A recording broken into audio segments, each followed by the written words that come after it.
You're listening to Myers-Briggs Question Corner with Edythe Richards. Today's question is a difficult topic to address because it deals with something many people are uncomfortable talking about.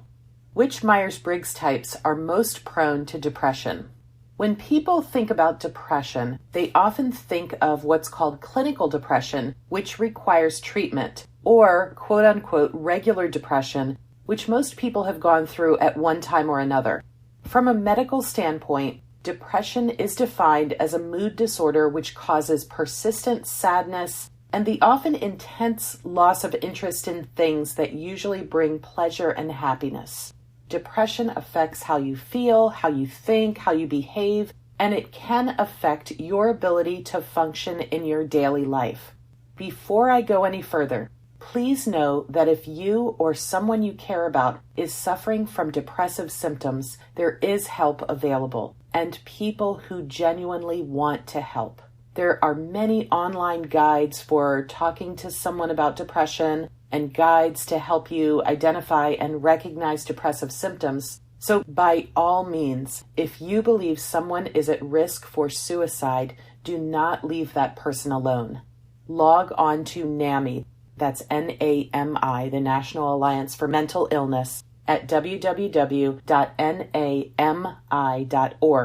or call 1-800-SUICIDE, 1-800-273-TALK, T-A-L-K. Now, there are many different causes of depression, many of which we don't fully understand. There are also many types of depression, including major depressive disorder, seasonal affective disorder, and postpartum depression, just to name a few. Myers-Briggs aside, the people most susceptible to depression are women, African Americans, Hispanics, transgendered people, people with no more than a high school education, people who have been divorced and are over the age of 45. These are the folks who are most likely to meet the criteria for major depression. There's some literature on the relation between personality and depression, but it has a lot of gaps and it has inconsistent findings. I'm going to cite some research on depression from the American Journal of Public Health, the Journal of Psychiatric Research, and the CDC to answer this question about Myers-Briggs and depression. There's also a YouTube video called MBTI Personality Type and Depression that states that INFP and INFJ types are the two types who most frequently report being depressed. I want to take a bit of a deeper dive though. Please remember that the Myers-Briggs does not measure depression and is never to be used as a predictor of depression or any other illness. The Myers-Briggs does not presume to understand each person's plights and struggles. It's a tool to understand ourselves better. It's also helpful to keep in mind that certain dichotomies on the Myers-Briggs may correlate with the causes of depressive symptoms. For example, an extroverted type who is isolated or doesn't have an outlet to socialize or do the extroverted things they typically love to do may show up with more depressive symptoms than an introverted type in the same situation. Let's look at the dichotomy of introversion and extroversion. Introverts make up roughly half of the population, but they make up 74% of the depression population. Introversion has frequently been found to be associated with measures of maladjustment, and introverts are more prone to blame themselves for their discomfort. Therefore, it's fair to say that introverted types are probably more susceptible to depression than extroverted types. This makes sense when we think about it. Introverted types are immersed in their own worlds, less likely to share their thoughts and feelings, and thus more likely to become trapped by those thoughts and feelings. They're more likely to be perfectionists, which is another criteria for developing depression, and self-critical, which serves as a source of anxiety, further putting themselves at the risk for depression. Now, let's look at sensing and intuition. Intuitive types are much less common in the population. 25 to 27% versus 75% of sensing types. And therefore, intuitive types tend to be more isolated and less understood as a whole. They also analyze everything, which leads to rumination, which can lead to depression.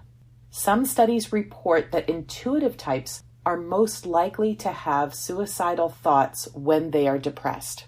This makes sense as intuitive types are comfortable theorizing and speculating on what could be in both the here and now as well as in the future. Intuitive types also learn to trust pattern recognition to help them understand information quickly and see things that aren't available in the sensory world of reality. On the other hand, depression could lead to intuitive activity, but not always. Focusing on intuition and using this part of the brain could lead to an epiphany about how to solve the problem that's causing depression. The third dichotomy, thinking and feeling, is an interesting one as it relates to depression.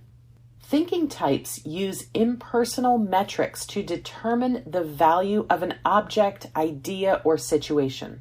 Feeling types use human-based considerations when they determine the value of an object, idea, or situation. Feeling types may ignore their own emotions in order to maintain what they believe is right. Social considerations usually rank high on their list of values, and it's not uncommon for a feeling type to put aside their feelings in order to keep harmony in an awkward situation.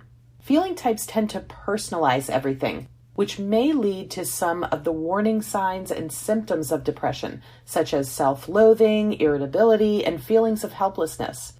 But in all fairness, thinking types can have these symptoms too. My own thought on this dichotomy is that feeling types may report feeling depressed more than thinking types, just by the nature of the definition of thinking and feeling. But this doesn't mean that thinking types are less prone to depression. Last, judging and perceiving. Judging types want to bring order to their outer world and will tend to seem more ordered and decisive. Perceiving types prefer to take in information from their outer world. They will tend to appear more flexible or questioning. In conversation, judging types may prefer to argue or come to a decision, where perceiving types may prefer to discuss in order to find out more and understand their options. I'm also on the fence about this dichotomy as to whether J's or P's are more prone to depression, and I haven't found any respected literature to support either one or the other is at greater risk for depression. My own view is that both J's and P's are equally susceptible. My own personal opinion is that rather than asking the question which Myers-Briggs types are most prone to depression, how about asking the question, how does depression show up in each Myers-Briggs type? And what strategies are most helpful to combat depression for this particular personality type? My takeaways from this podcast are, first, that personality type is not indicative of any person's propensity to develop depression. There are any number of reasons any Myers-Briggs type may be depressed or develop depression, and these have nothing to do with what the Myers-Briggs measures. Second, despite the evidence of some people and personality types being associated with depression, that doesn't mean that those who don't fit into those categories won't develop depression. Finally, the Myers-Briggs can give some indication of how depression might show up in an individual of a particular personality type and what can help in alleviating that depression. Once again, and I can't stress this enough, if you or someone you know suffers from depression, please reach out for help. There are good people out there who are skilled at helping and who sincerely want to help. Thank you to the anonymous person who submitted this question. Thanks for listening to this episode.